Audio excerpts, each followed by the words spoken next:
graça e a paz do nosso Senhor Jesus.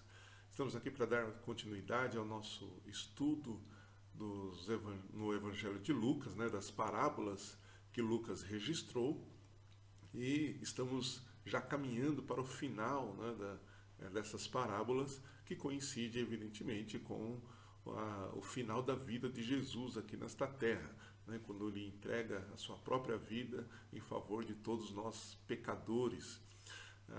Lucas, ele sempre, em todo o seu evangelho, ele sempre está apontando para Jerusalém. Em toda a sua narrativa, ele está mostrando a caminhada de Jesus para Jerusalém, que é onde ele cumpre com o seu propósito eterno, como eu disse, de entregar a sua própria vida em favor de nós pecadores. E aqui ele vai falar então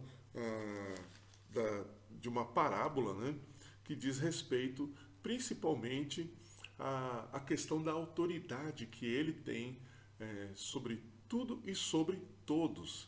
Nós vamos ler Lucas capítulo 20, dos versos 9 ao 18. Lucas capítulo 20, a partir do verso 9 ao 18, que ele diz assim: Então ele começou a contar ao povo esta parábola. Um homem plantou uma vinha, arrendou-a a uns agricultores e ausentou-se do país por muito tempo. No devido tempo, mandou um servo aos agricultores para que lhe dessem frutos da vinha. Mas os agricultores o espancaram e o mandaram embora de mãos vazias.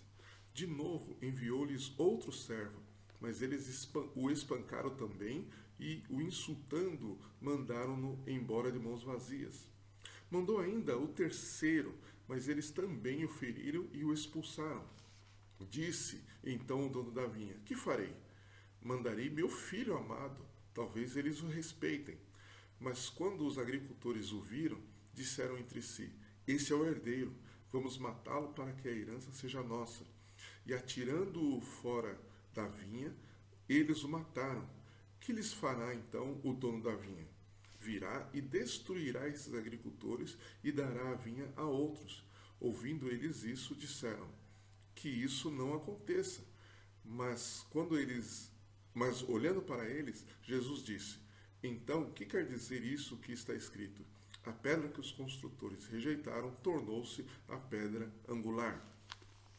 Todo que cair sobre esta pedra será despedaçado, e aquele sobre quem ela cair ficará reduzido a pó. Amém. Vamos orar. Senhor Deus bendito, nós temos lido a Tua palavra e o que nós te pedimos é que o Senhor possa abrir o nosso entendimento, possa quebrantar o nosso coração e possa nos dar a luz necessária para compreendermos as Santas Escrituras. É o que eu te peço em nome de Jesus, e que por meio dessa palavra nós possamos ser edificados, fortalecidos e possamos ser exortados também, segundo tudo aquilo que o Senhor nos fala por meio dela. É em teu nome que nós oramos e desde já te agradecemos. Amém. Toda essa parábola, que Jesus está declarando aqui, ensinando para aqueles que o estão ouvindo ali, está dentro de um contexto de um questionamento que os líderes religiosos, os principais sacerdotes e os escribas fizeram a Jesus. Isso está nos versos 1 e 2 aqui do capítulo 20, que diz assim, Lucas descreve dessa maneira, versos 1 e 2 do capítulo 20. Num daqueles dias, enquanto Jesus ensinava o povo no templo e anunciava o evangelho, chegaram os principais sacerdotes, os escribas, com os líderes religiosos. E lhe disseram: Conte-nos com que autoridade fazes essas coisas? Quem te deu esta autoridade? Então veja que, em primeiro lugar, a palavra que eles usam aqui sobre autoridade, o que significa essa palavra? Essa palavra vem do grego exousia, né? E ela significa alguém que tem força, capacidade, competência e ampla liberdade de ação.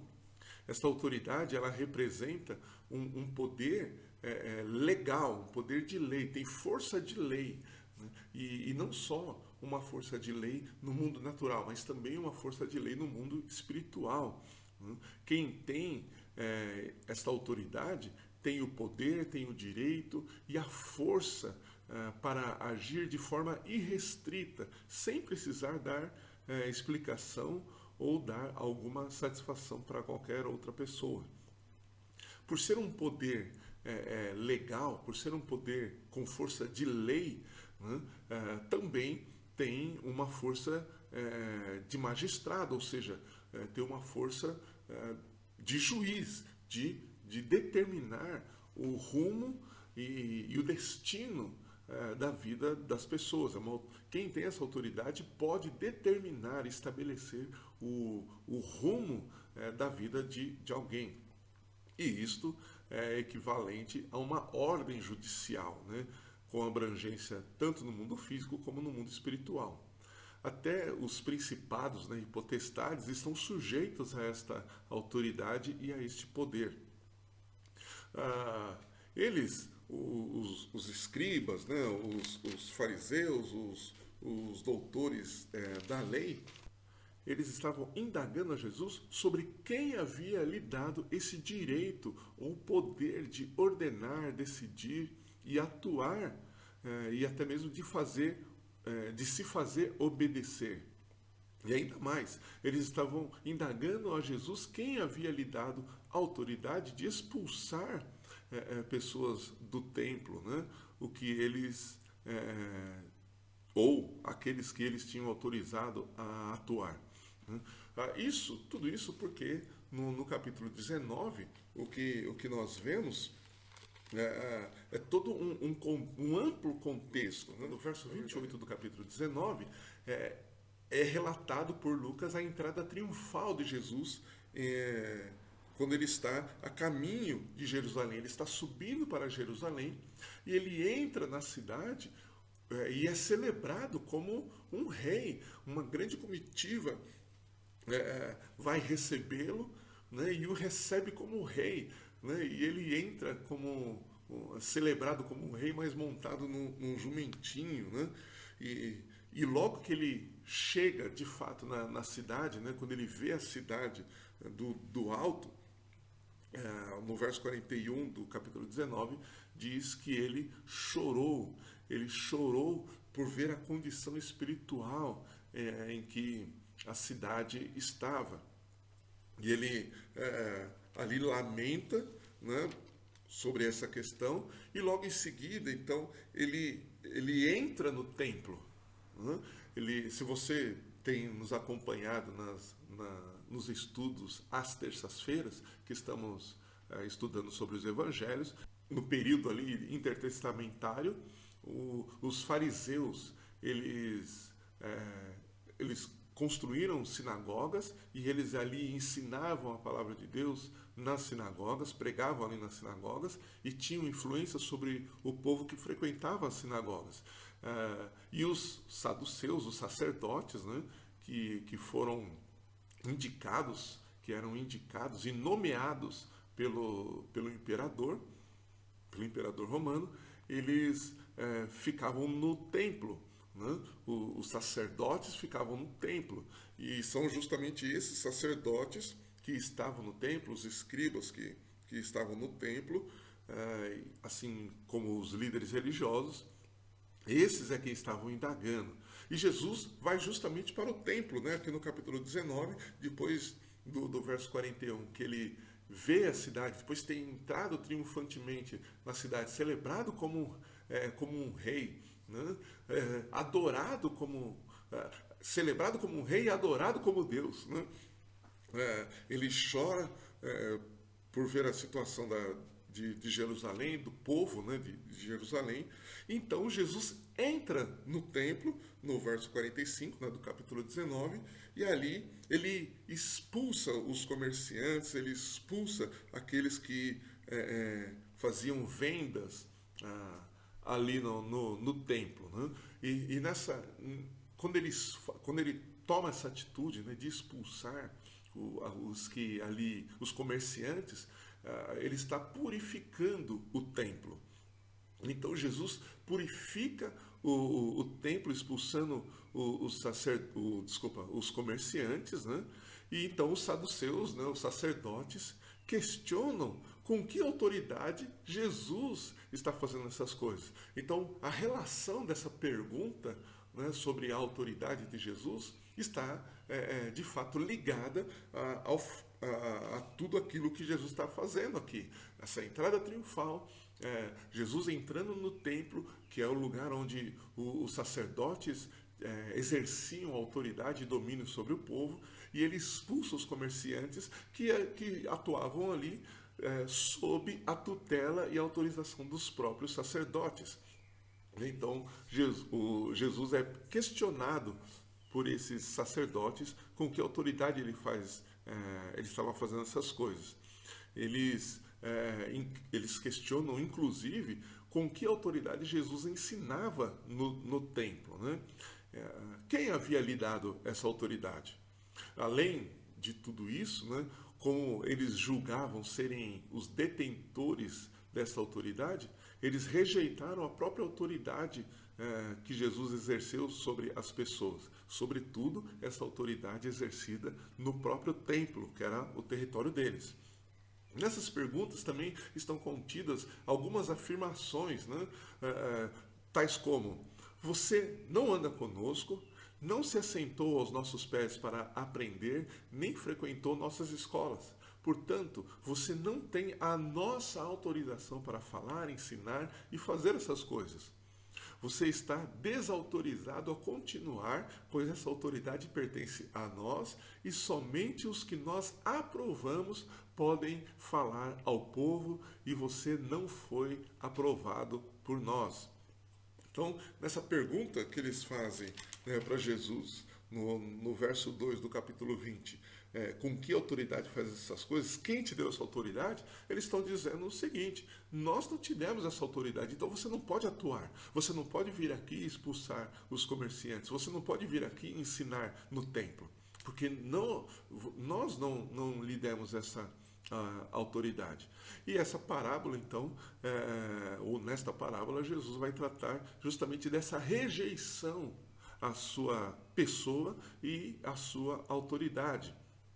Para isso, ele vai utilizar, né, uma prática que é muito comum, né, nessa parábola. Né, ele vai utilizar uma prática muito comum entre os camponeses do primeiro século. O que acontecia no primeiro século, que a gente ainda vê hoje, né, no interior, né, das cidades e nos estados que têm a sua economia, cidades e estados que têm a sua economia voltada para a agricultura. Esses camponeses ali do primeiro século, eles pagavam para ter o direito de cultivar as terras dos proprietários ricos.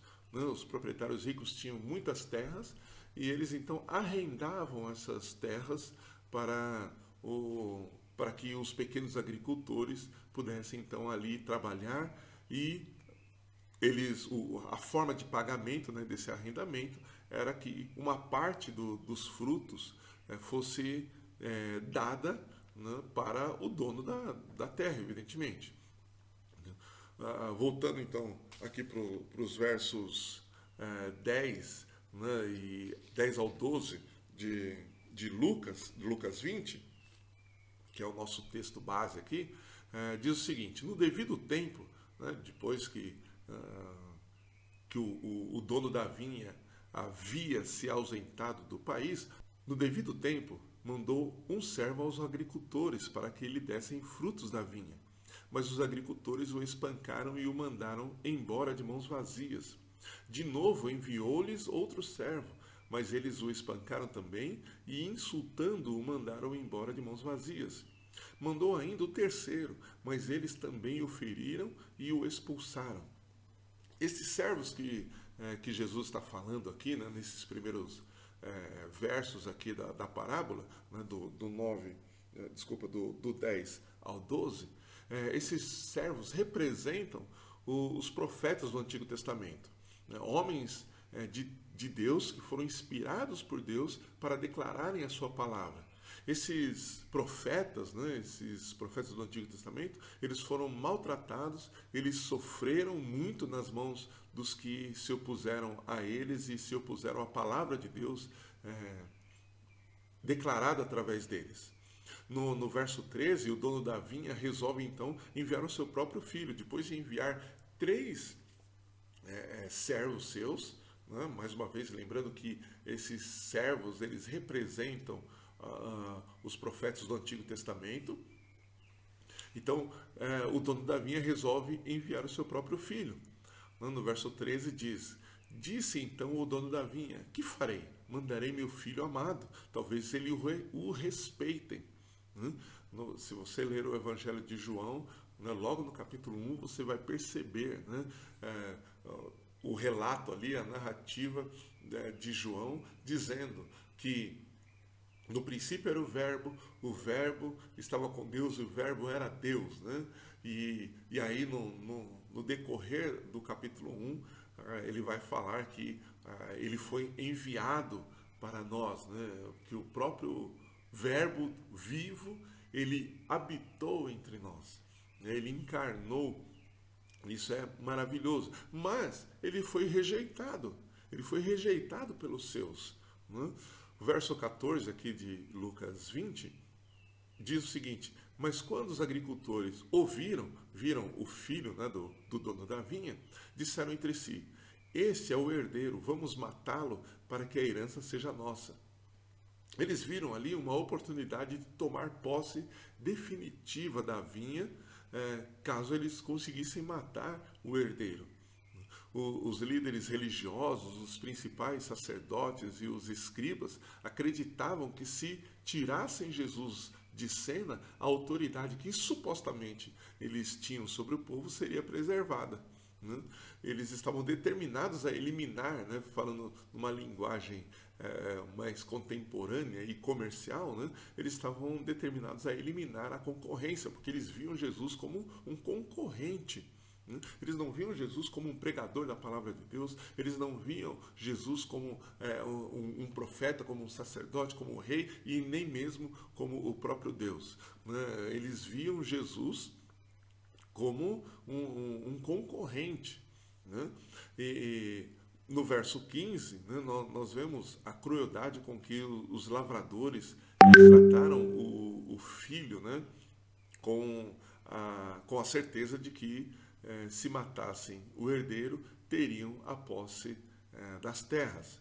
Eles só se esqueceram do seguinte, né, que ao matar o filho, né, o dono da vinha continuaria vivo.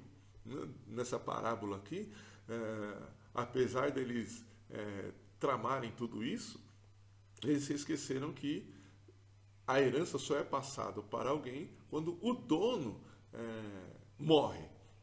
E o dono da vinha continuava vivo. Então isso mostra a incoerência e a obscuridade da mente e do coração que eles estavam, porque eles nem mesmo conseguiam raciocinar sobre esta regra legal que era tão clara e tão simples, né? Eles estavam absolutamente fora de si. E esse, na verdade, é um resultado de quando as pessoas se voltam para si mesmas, para os seus próprios desejos e esquecem do próprio Deus, se esquecem da própria palavra, eles passam a agir de forma insensata, né? Ainda que sejam pessoas inteligentes, ainda que sejam pessoas com influência sobre outras, ainda que sejam pessoas que tenham grande capacidade e competência intelectual, né? Quando estão afastadas de Deus, a sua mente e seu coração estão obscurecidos, estão totalmente enegrecidos, né? E não conseguem perceber a verdade, não conseguem andar na luz, porque estão envolvidos com a sua própria natureza pecaminosa e não conseguem ver a verdade. Então, os versos, a partir do verso 15, né, diz o seguinte: atirando para fora, né, o filho do dono da vinha, eles o mataram. Que lhes fará então o dono da vinha? Só mais um detalhe aqui, né? Eles tiram, nessa parábola, os agricultores tiram o filho do dono da vinha para fora da própria vinha. E Jesus aqui já está apontando para a maneira como ele iria morrer. Ele estava indo em direção a Jerusalém, ele chega em Jerusalém para a sua última semana de vida, e ele está aqui já apontando como as coisas aconteceriam. Ele seria morto mais fora do arraial, ele seria morto mais fora dos muros de Jerusalém. E Jesus, nessa parábola, já aponta para isso. Verso 16 do capítulo 20 aqui. Virá e destruirá esses agricultores e dará a vinha a outros. Ouvindo eles isso disseram: que isso não aconteça.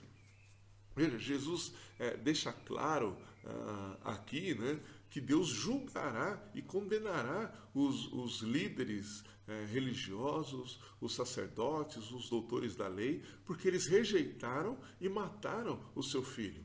Então eles seriam julgados justamente por isso, por terem rejeitado e por terem matado o seu filho. No verso 17 diz: mas olhando para eles, Jesus disse: então, o que quer dizer isso que está escrito? Em resposta, né? Em resposta àquilo que o povo, quem fala isso que no verso 16, né?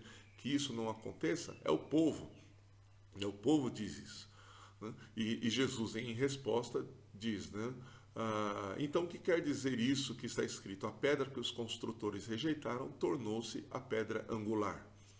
Jesus está citando aqui o Salmo 118 para afirmar que ele mesmo era a pedra fundamental sobre a qual toda uma nova construção, que é a igreja, estaria apoiada, alicerçada e alinhada.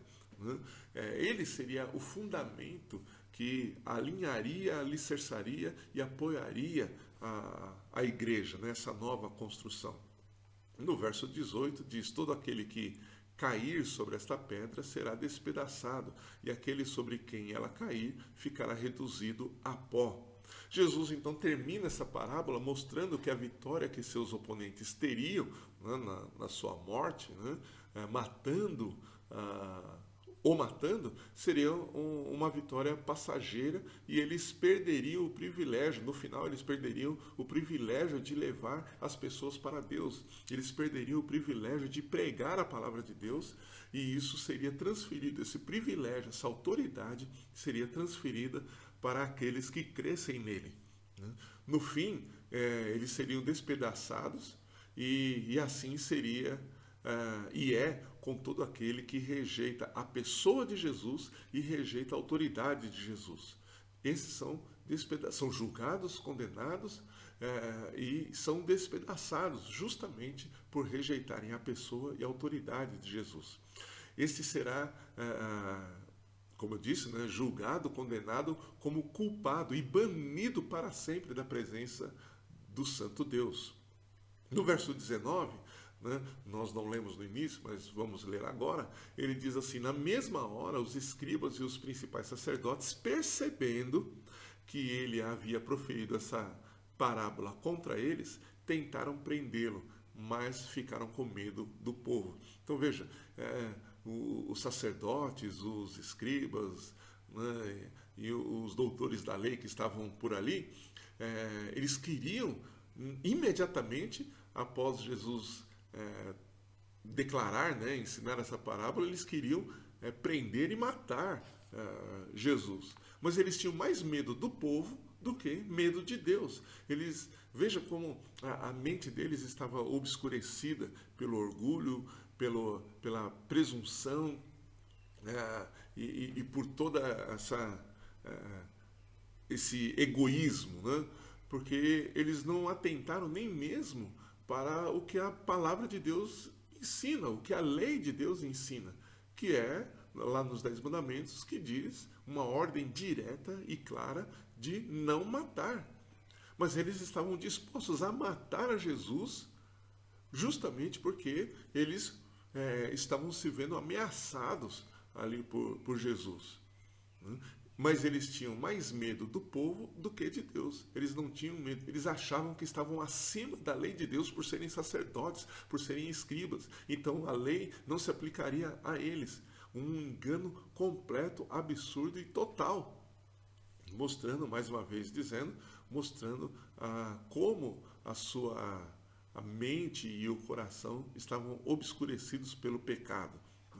Quando Jesus declara isso, né, no verso 18, e aí no verso 19, então tem essa determinação, né? Eles estão determinados a prender e matar Jesus. Isso mostra que a carapuça, né, dessa parábola serviu direitinho para eles, né? E eles agiram justamente como esses homens maus da parábola, né, ao tentar matar Jesus, tentar prender e matar Jesus. Então, Jesus, ele nessa parábola mostra quem são de fato os sacerdotes, quem são os escribas, os doutores da lei, né? Eles se ofendem com isso, dizendo que não são, mas agem exatamente como os agricultores dessa parábola, né? Eles não conseguiram imediatamente prender Jesus, mas posteriormente, com a permissão de Deus, eles prenderam, crucificaram e mataram Jesus. A morte de Jesus parecia que daria fim a essa disputa sobre quem teria autoridade sobre o povo, sobre o templo e também autoridade para pregar. Mas ninguém pode usurpar a autoridade que pertence somente a Jesus, porque essa autoridade ela é personalizada. O próprio Jesus é a autoridade. Não é que ele tem autoridade, ele é autoridade. Assim como ele é Deus, assim como ele é o bom pastor, né? Então, é algo que não dá para separar Jesus da sua autoridade.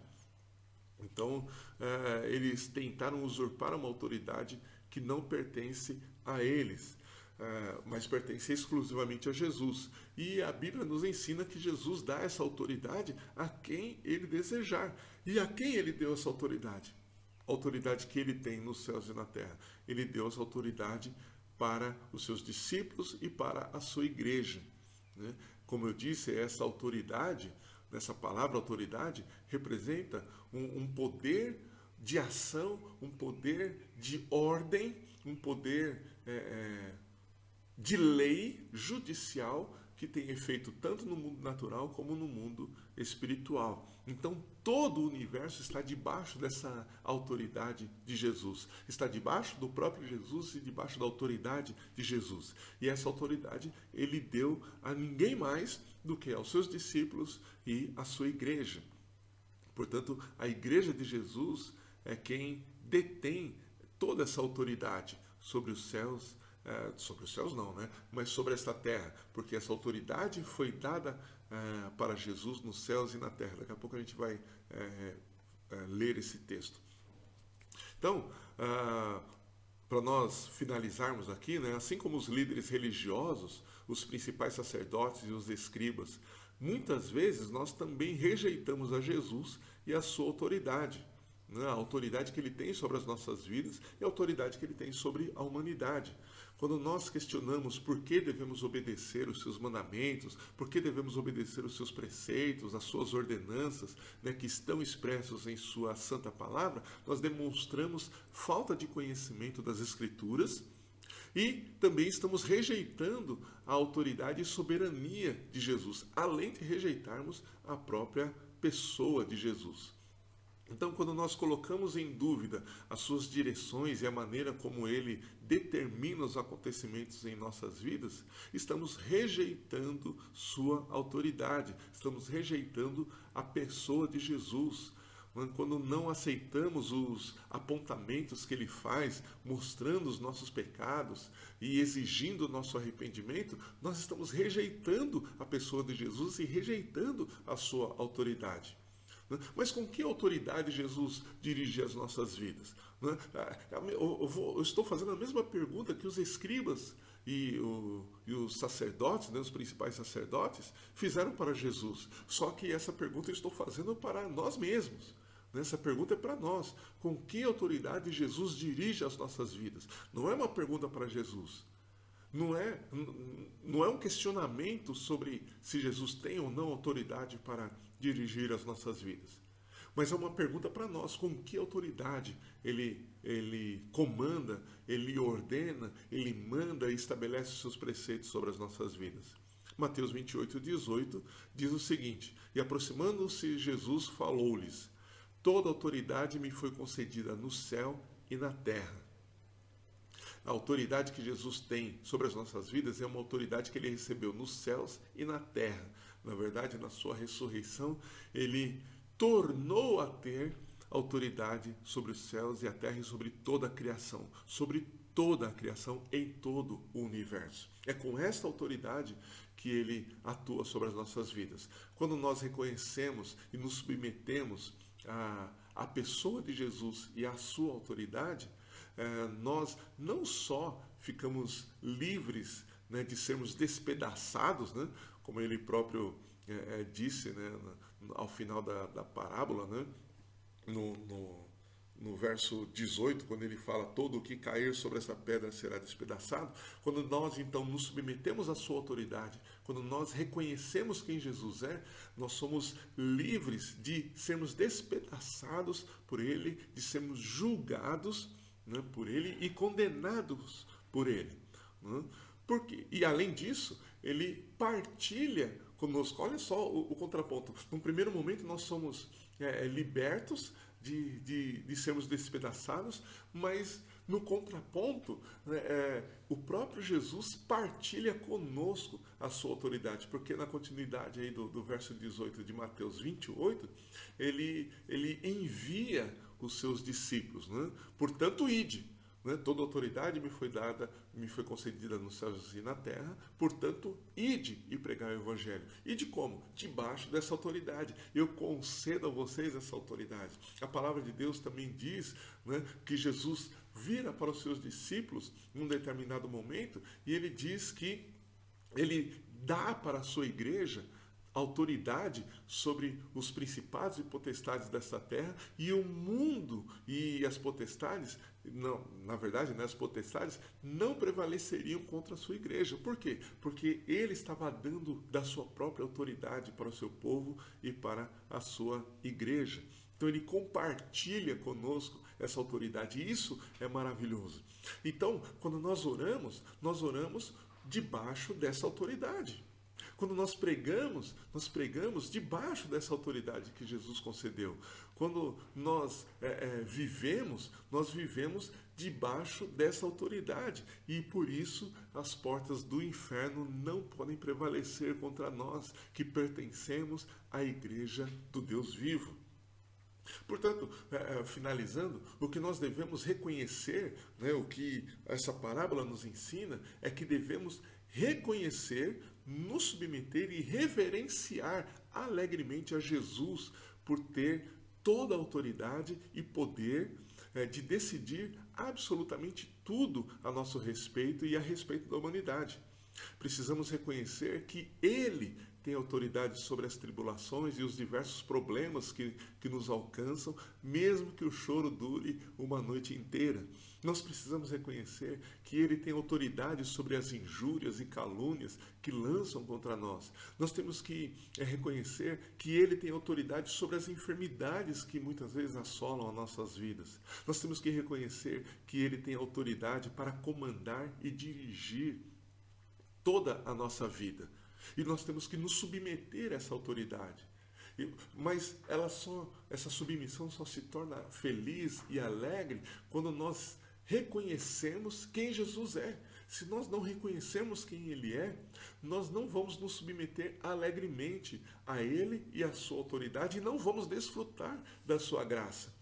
Porque uma coisa é viver sob a misericórdia de Deus, que Ele tem sobre todos. Mas outra coisa é, de fato, nós vivermos debaixo da graça de Deus, desfrutarmos da graça de Deus.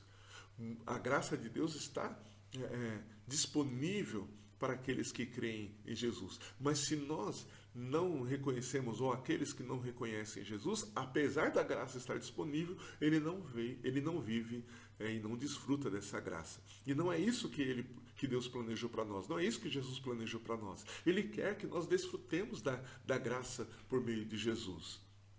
Amém? Então, que o nosso coração se renda alegremente a Jesus e a sua autoridade. É desta forma, né, nessa submissão, que os nossos irmãos no mundo inteiro enfrentam as lutas e perseguições. Nós vemos, principalmente no Oriente, né, como os cristãos são perseguidos, como eles sofrem, e é um sofrimento amplo, é um sofrimento que não diz respeito somente aos sentimentos, não é um sofrimento que diz respeito somente aos pensamentos, não é um sofrimento somente espiritual, é um sofrimento que envolve todas as coisas. É um sofrimento que envolve a família, porque aqueles que creem em Jesus e confessam sua fé em Jesus, se tornando cristãos, eles são expulsos das suas famílias, eles perdem direitos de cidadãos, né? Muitos hoje perdem direitos a auxílios governamentais justamente por serem cristãos. Muitos são sequestrados, são torturados e são mortos justamente por serem cristãos, têm suas casas destruídas, têm suas vidas devastadas. A vida já não é fácil, né, em muitos lugares do Oriente, mas ainda assim eles sofrem ainda mais. Muitos são decapitados, são queimados, são cruelmente mortos. Mas como eles conseguem permanecer firmes? Qual é a base que os fortalece para que eles enfrentem essas lutas e perseguições? É a consciência de quem Jesus é e da autoridade que Jesus tem sobre suas vidas. Eles sabem que Jesus tem autoridade até mesmo sobre os sofrimentos e tribulações que eles enfrentam. E por eles saberem quem Jesus é, por eles conhecerem quem Jesus é e se submeterem a Jesus, os seus olhos estão voltados para a eternidade. Então eles sabem que mesmo que estejam sofrendo neste momento, neste mundo, o destino final deles é a eternidade com Cristo, com o Messias, o Santo Deus que encarnou, que morreu por nós lá na cruz e nos libertou de todo o pecado. É isso que está no coração dos nossos irmãos em todo o mundo quando eles enfrentam as perseguições, lutas e tribulações. É por isso que eles não temem a morte. É por isso que eles enfrentam alegremente. Não é que eles são corajosos, super crentes, não. É a revelação de quem Jesus é que os impulsiona. Eles sabem que Jesus, mesmo que eles estejam diante da morte e percam sua vida aqui na terra, eles têm a convicção de que Jesus também venceu a morte e garante para aqueles que creem nele a vida eterna. Por isso eu finalizo aqui dizendo que nós precisamos reconhecer a autoridade de Jesus para que nós também possamos ser encorajados e fortalecidos na nossa fé. Quando nós reconhecemos e nos submetemos à autoridade de Jesus, a nossa fé é fortalecida e nós somos encorajados a permanecermos firmes e a continuarmos. E essa então é a mensagem, é a palavra que eu tinha para compartilhar com vocês. Não rejeite a autoridade soberana de Jesus em comandar e dirigir a sua vida. Não rejeite a autoridade de Jesus sobre as enfermidades. Não rejeite a autoridade de Jesus sobre os diversos problemas e tribulações da sua vida. Não rejeite a pedra angular. Ela pode despedaçar você. Mas se renda a Jesus, se renda à sua autoridade e você será um edifício inabalável. Amém? Deus te abençoe, que a graça do Senhor esteja sobre a sua vida e que você possa desfrutar da presença de Deus vivendo debaixo da autoridade que Ele tem sobre você.